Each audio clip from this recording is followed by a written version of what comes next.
We lost good. Wow. How'd you...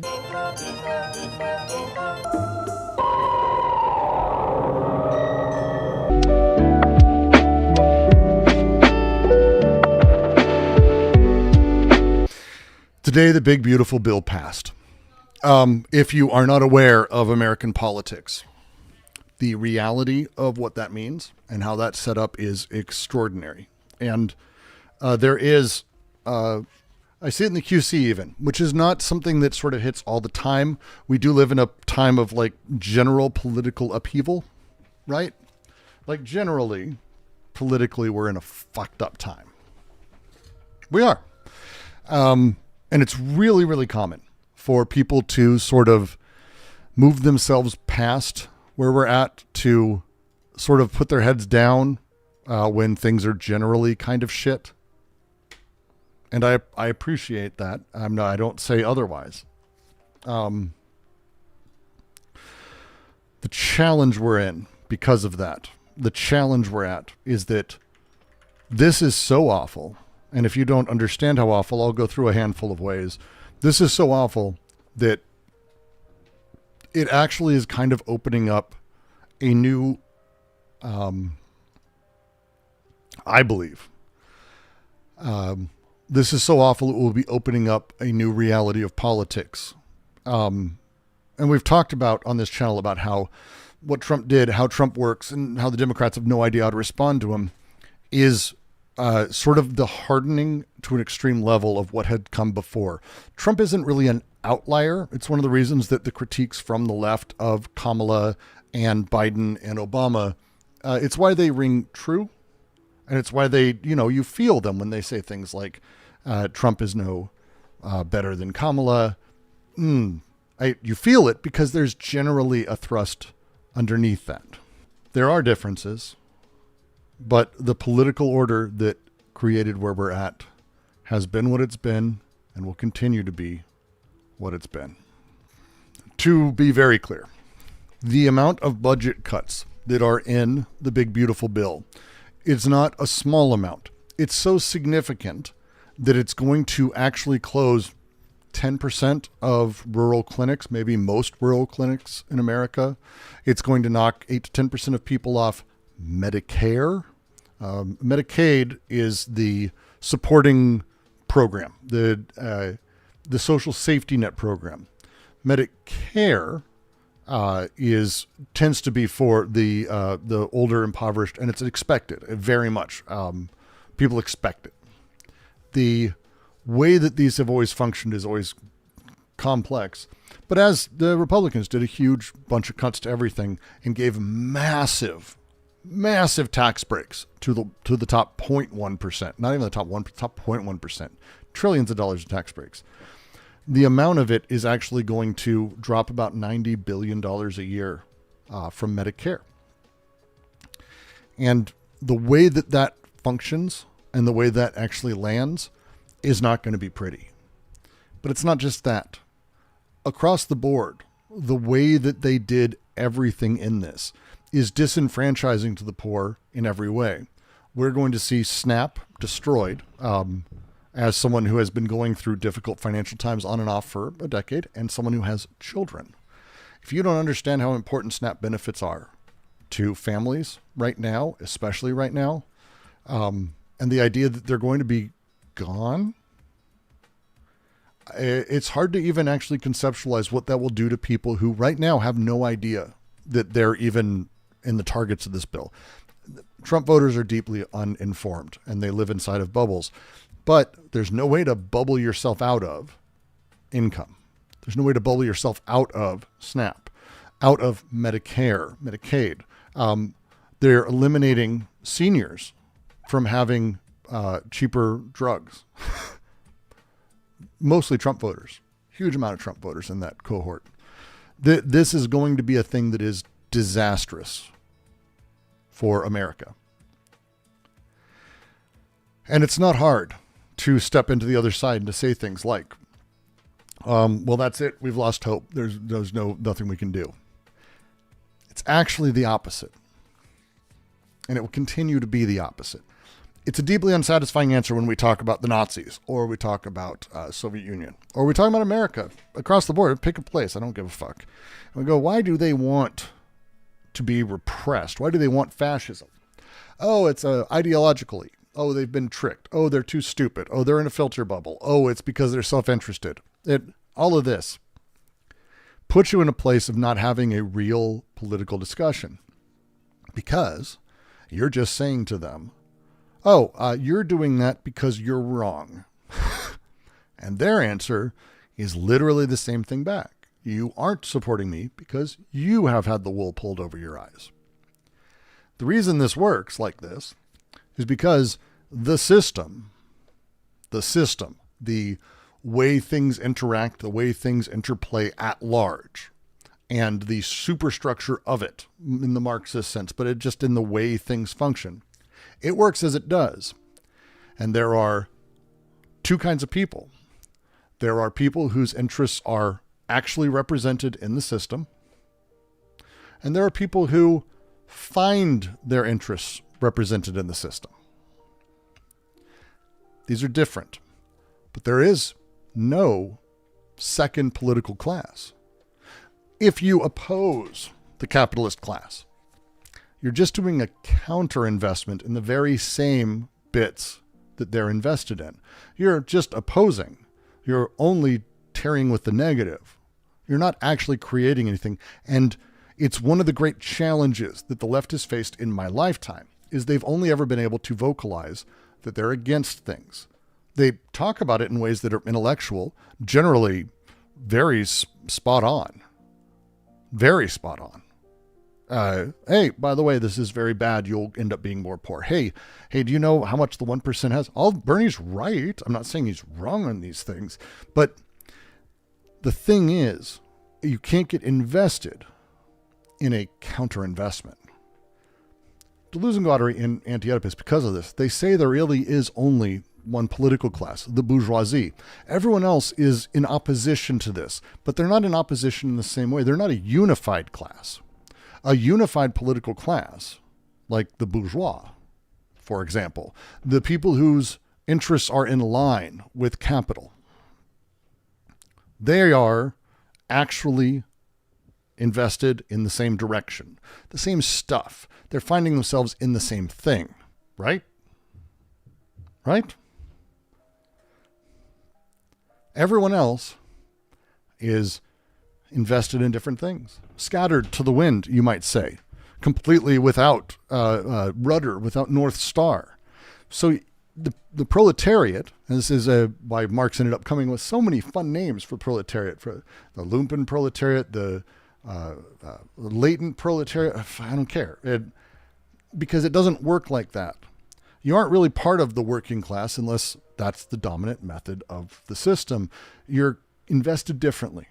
You and I, whoever you are watching this, if you are sad about the events today, if you're not invested in the system, the chances are we're not interested in the same things.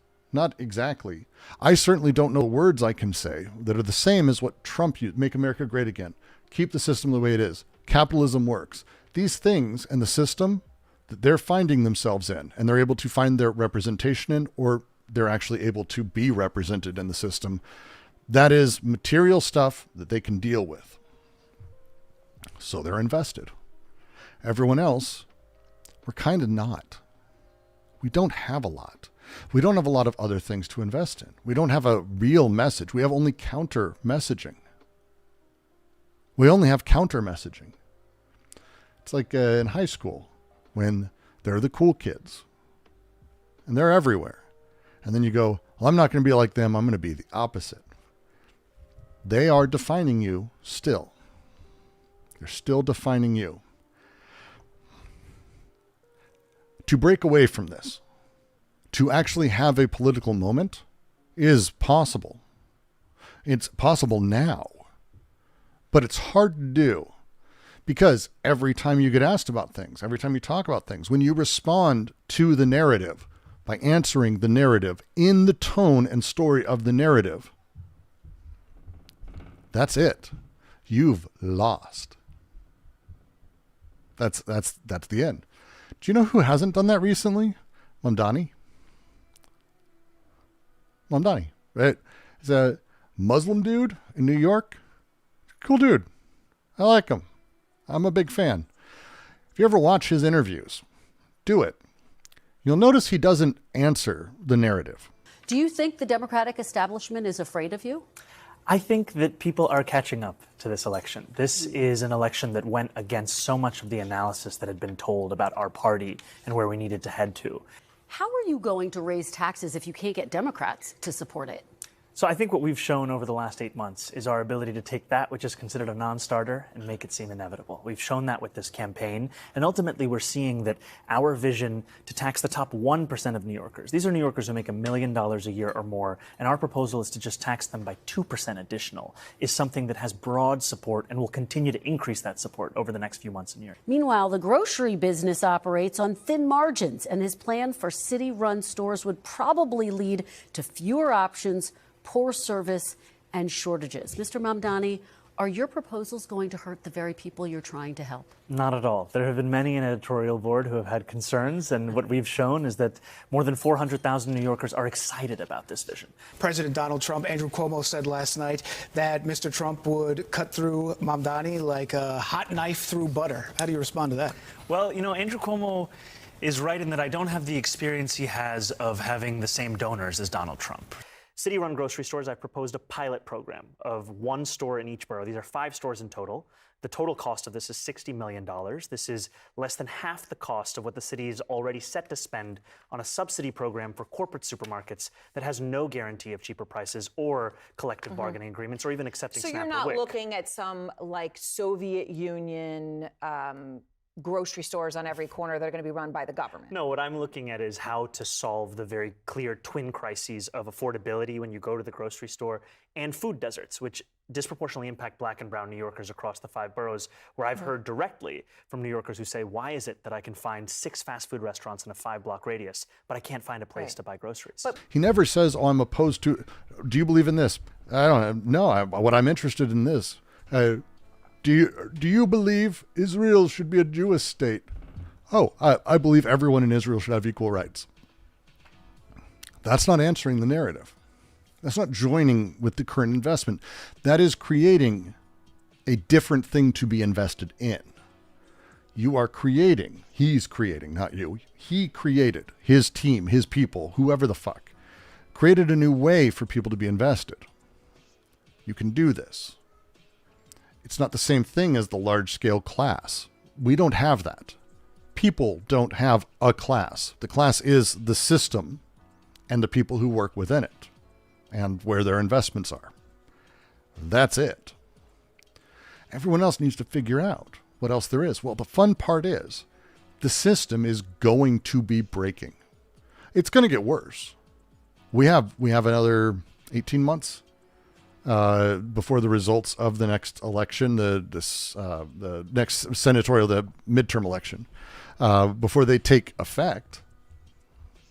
That's a long time. It's a very long time. As things break down, as the politics of it shifts, as what it means for a person to be invested, it gives us a chance to have a different answer. It's what I've been saying for, I want to say since November. I've been saying since really the inception of this channel. The reason people vote for who they vote for is because they see themselves represented in that person.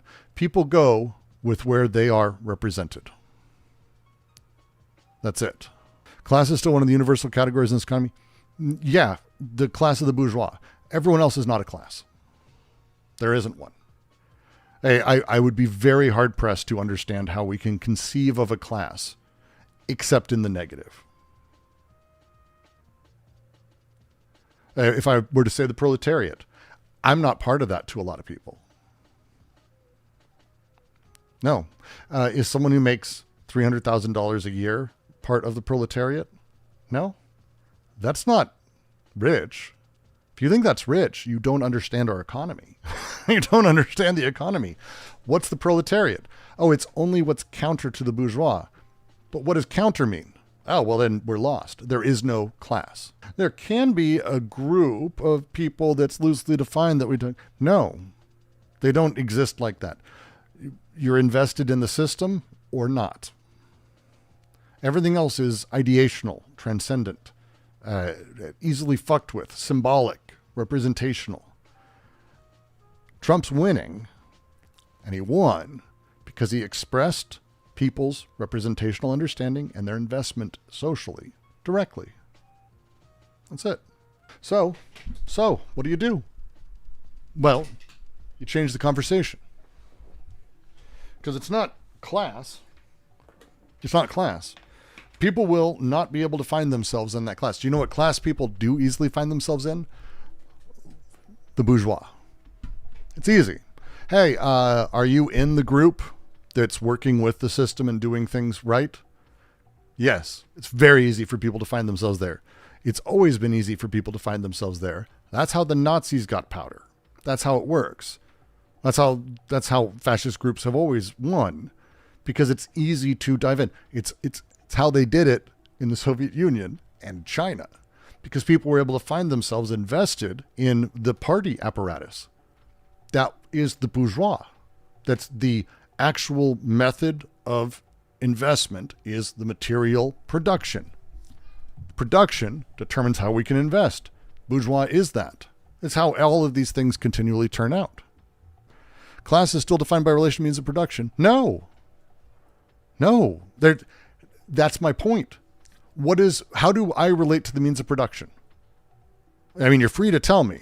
If you want to talk about the proletariat is the one who is under the heel, I mean, I own my computer, and so I'm streaming. I own my own means of production. YouTube owns it. But what does that mean? Do we want the state? We've lost. That is not a conversation. But the bourgeois, yeah, it fits. The people in line with power and who see themselves represented in the power structure and who help maintain it, which is mostly all of us to some extent. But it's because there's no secondary thing to invest in, no other thing for us to put our energy into or to see ourselves in. We can talk about those things, but their interests are being represented. How they go about their days are being represented. How they see the world is being represented. Mine's not. So I'm just kind of the rest. You're just kind of the rest. We are kind of the rest. That's the point of Anti-Oedipus, is that capitalism only has one class. The group that is actually invested in the system is the class. Everyone else is scattered because they don't fit that. When you don't fit the actual material conditions of things, you're scattered. You're just detached. You can say everything you want. You can counter-invest. You can scream in a million directions. But it's all abstract because you're not actually invested in something that is ideational. It has to be actually in the system. So we're going to be hitting that. Why? Because the system's not going to be producing what it did.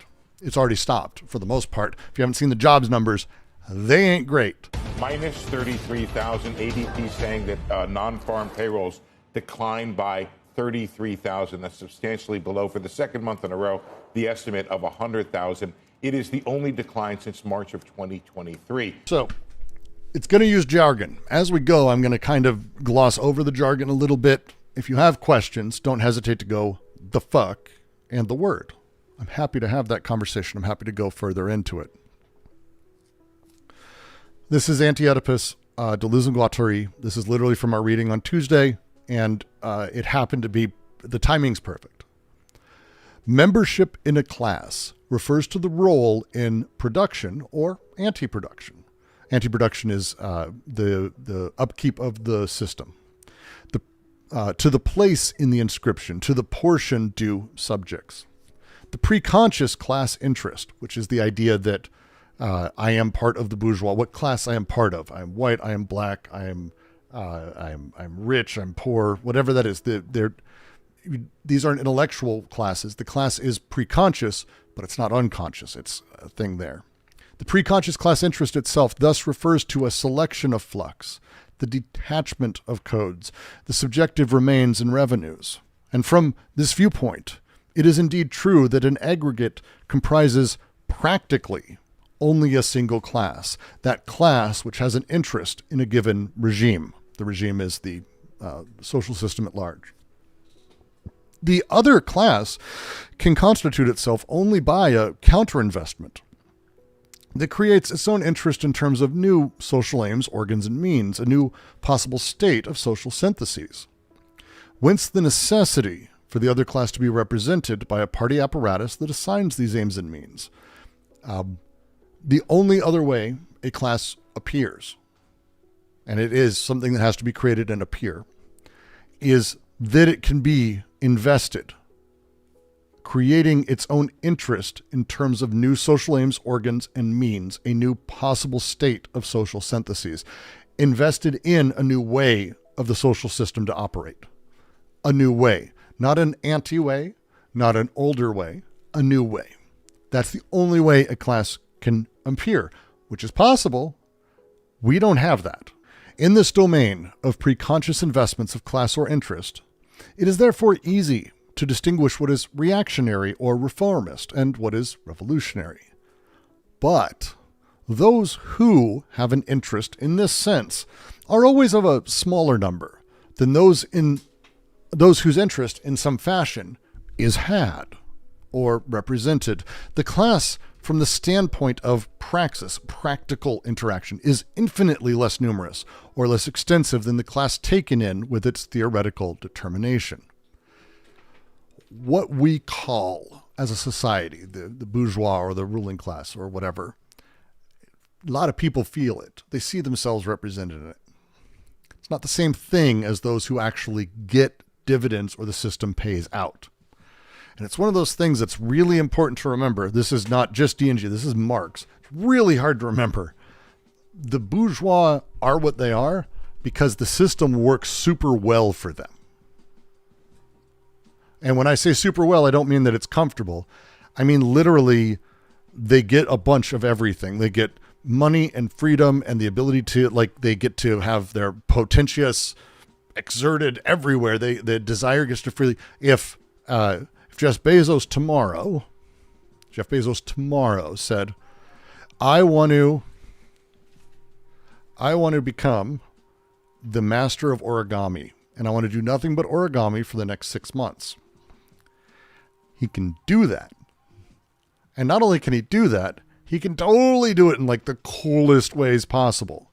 He can go hire the top origami people globally. He can buy an origami paper mill and have a perfectly brilliant version of origami paper made. He can do all of those things that he's freely able to connect as he wants. He's able to exert himself entirely. Capitalism works super well for him. Our system works super well for him and for a good number of those people. Not a huge number, just a good number. 0.1%, less than 0.1% in reality. Everyone else, it's important to remember, are fucked. They're not actually getting the dividends, but they see themselves represented. I made this point Tuesday, and I'm going to repeat it again. How much money do you guys think is rich? And anything below that, we'll just say is not rich. Is it $10 million? Does that make you rich? There's a lot of people who have I know people who have 30 million-ish probably in wealth overall. Do you know how they see the world? With nightmares. Because they're not quite rich yet. They're actually nervous. It costs money for you to exist into old age. If say you have a retirement war chest of $5 million, you own a home. This feels, and you see yourself represented in the ruling class. But are you getting the dividends? Because you're not. Your ability to survive, have your medical bills paid, have your life taken care of for the next 20 or 30 years, depending on health, have your children not have to worry and stress. 2 million's not enough. 3 million's not enough. 10 million isn't really enough. Now, you and I, with my baller $500 a month from YouTube, I'm getting up there. I might make 550 this month. I am fucking rolling in it. I'm not quite at the $25 million mark. And so the stress you and I experience for being worried about paying rent, food, other things. Are my children's going to be taken care of? What does my future look like? Is my career happening? All of these things.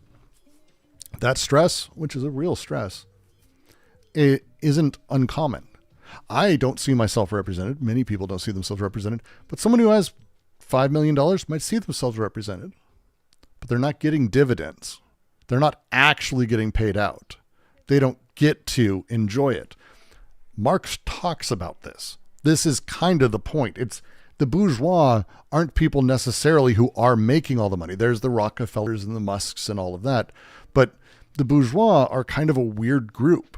They're not all factory owners who get everything. They're like sort of wealthy enough to not be dependent, but also not exactly independent. 10 million would fundamentally change your life? Sure. It's not enough to retire. Not in America. Maybe you could get away with it to a point. You buy a really cheap place. You pay a handful of taxes every year. But what about medical care? Do you want to have family? Do you want to have kids? Do you want them to go to school? Do you want them to be comfortable, have a house? Do you want to make sure that they have a nice nest egg? People deal with less, for sure. But dividends, they're not getting paid out at the same rate. They're not getting dividends. Do you know who is? Trump's kids. Billion-dollar deals. Musk's, well, maybe not kids. Musk is getting paid out. People in Trump's orbit who are not, 100 millionaires, they're not getting dividends. They're seeing themselves represented. And as that changes, what changes a person to not see themselves represented? Well, for a lot of people, it is actually being in the shit. So I come from the world of video games. It's my primary career for the last 15, 20 years. I've done amazing work. I'm very proud of my work. My resume is excellent. I have awards. I have crazy awards that I never thought I'd get, like Tom Cruise presenting things, like weird life. And there's no work. Nothing. There was a post on LinkedIn. I'm connected to a guy who was the 14th, I believe, employee at Blizzard. He's part of the group that literally built 3 of the largest video game franchises that have ever existed in the history of the world. He has given up on work. He can't find work. He can't find work. No one can. The industry is broken. Microsoft laid off another multiple thousands of people from their game division, closing entire studios that had been in work for 7+ years, 500+ people. Like, they don't give a shit. It's all falling apart. They're not getting dividends. People aren't getting dividends. This is how you find yourself in a place of like, oh, the system's not working for me. I don't see myself in the system. When the system's working generally for you and you find yourself represented in it, it works great. You work great. Continues to work great. It's very difficult. It's one of the reasons you can't convince people out of this. People are built by their material conditions. People are built by the world they're in and how they're able to enforce themselves in it. A person who's in a position to generally be okay, even though they're not getting the dividends that others are, they're not going to want to change things. That's going away. It's going away for a lot of people in ways they don't understand. Jobs reports are coming out. Everything is collapsing. It's across the board. We are in a really, really bad place. And in that is potential. The difference is the rentier class. When people talk about how much money there is out there, just think about this for a second. If I were to just take right now, tomorrow, wealth, and when I say wealth, non-productive, held, speculative money assets, land, art, whatever. People have wealth that they're sitting on, not at their speculative value. If I were to just tax at whatever percent, say 10% of wealth in America, and only the top 10% of all wealth. If I were to tax that 10% just tomorrow, we would be able to eliminate half of the entire federal debt, begin doing immediately full education for everybody, full health care for everyone, child care for everyone. We'd be able to talk about a UBI at $25,000 to $30,000 a year for every person in America, including children. That's 10% tax on the top 10% of wealth. Do you understand how much money that is? It's hard to actually have a discussion about. It's that large. You can replace 100% of all taxes, state, local, and otherwise. If you did like a 15 to 20% wealth tax on the top 10%. All taxes. Yes, even that one. Correct, that one too. All taxes. Imagine we had a 15% flat tax on all wealth. Doesn't count the home that you live in. Doesn't on businesses. You can have a business. Fuck it. Take your business. Good. Let's be pro-business communists. Top 10% and wealth, we tax. Everyone else, we don't care. Pro-business. We could eliminate all that and have a surplus of money. That's the world we live in. The point isn't whether or not it's feasible. The point is, that's how much wealth there is. And I don't think anyone here had a concept of that. I didn't until I started doing the math on it. 15% of the wealth of the top 10% is enough money to pay for everything all over and more in every way. That's how much money that is. The ability to understand that you are actually not represented, that you are in some capacity, but not getting dividends, having that break and understanding what it means to actually be in the top 1%, the top 0.1%, and how that curve becomes logarithmic real fast. But we don't understand that because we talk about things in terms of income, in terms of buying a house. Elon Musk, despite being the richest man on the planet, he actually owns, as far as billionaires go, kind of a moderate home. He owns a bunch of them. But the house he lives in Austin, it's a big house, but it's like a $5 million, $10 million home. Maybe say it's $50 million.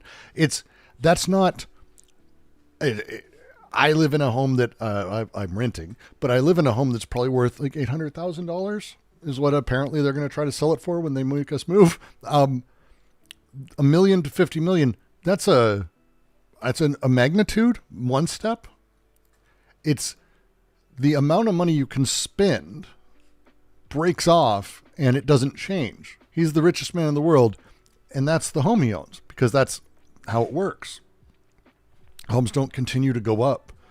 Cars don't continue to go up, but you can have many of them. You can have 100 yachts. You can have 20 homes because we only tax the income.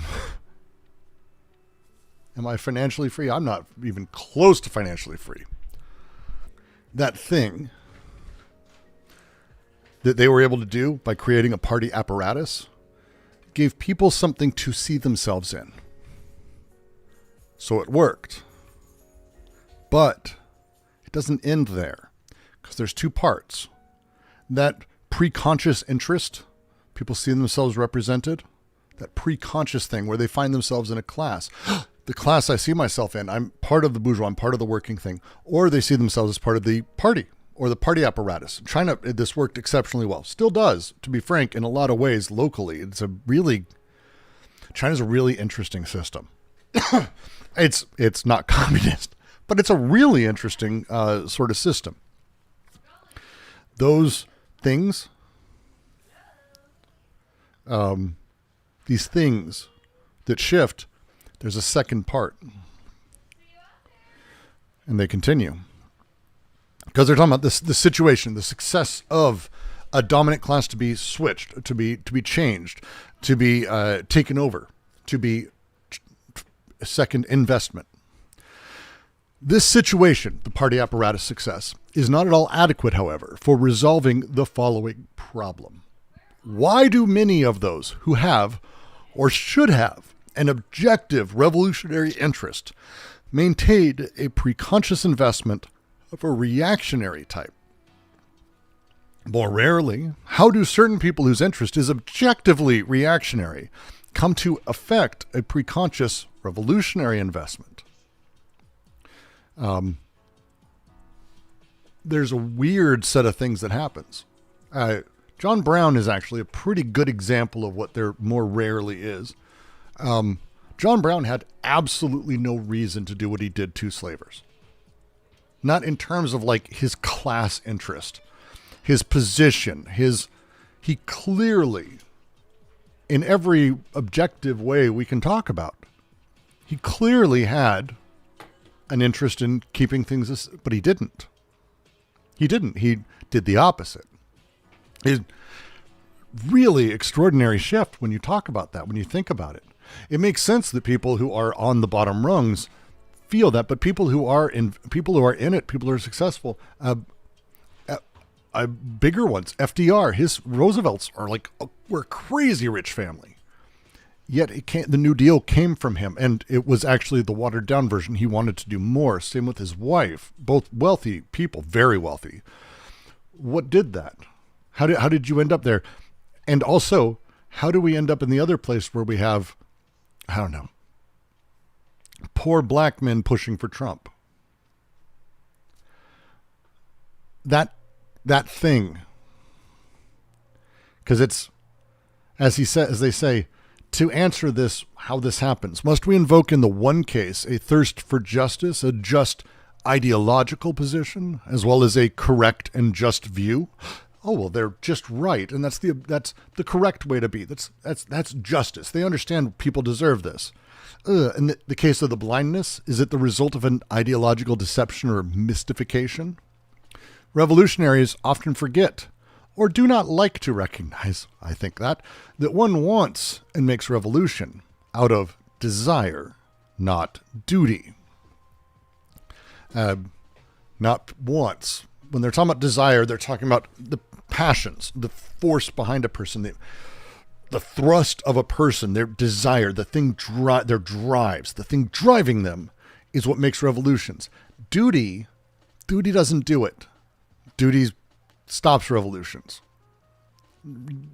You must do this. You owe it to the world to do this. This is the good sense, the common sense thing to fight for, which you hear people on the left say quite often.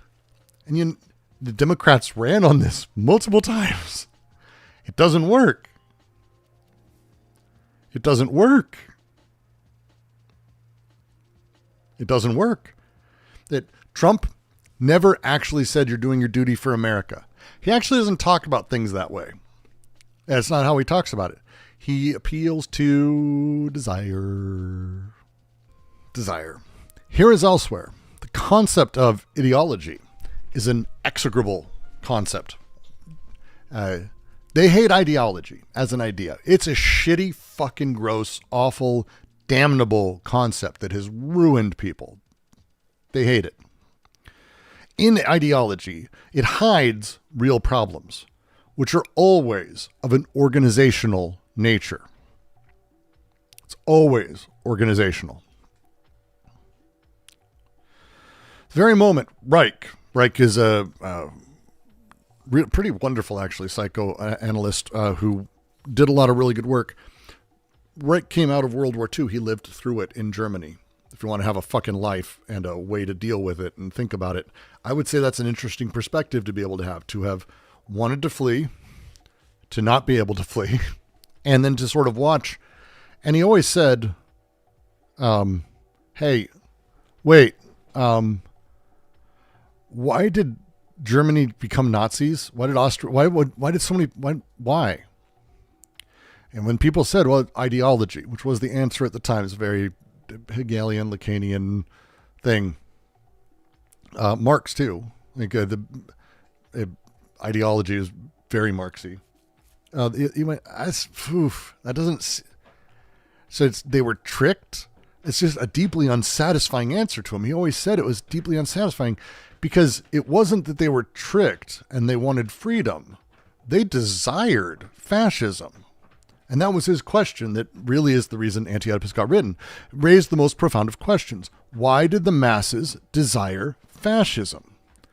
But Reich was content to answer by invoking the ideological, subjective, and irrational, negative, inhibited desire, because he remained the prisoner of derived concepts that made him fall short of the materialist psychiatry he dreamed of, that prevented him from seeing that desire is part of the infrastructure, that confined him to a duality of objective and subjective. The social world, that's an objective thing. how I feel or what I'm doing is subjective. That dichotomy creates a split. Reich tarried with that in his own way, not successfully.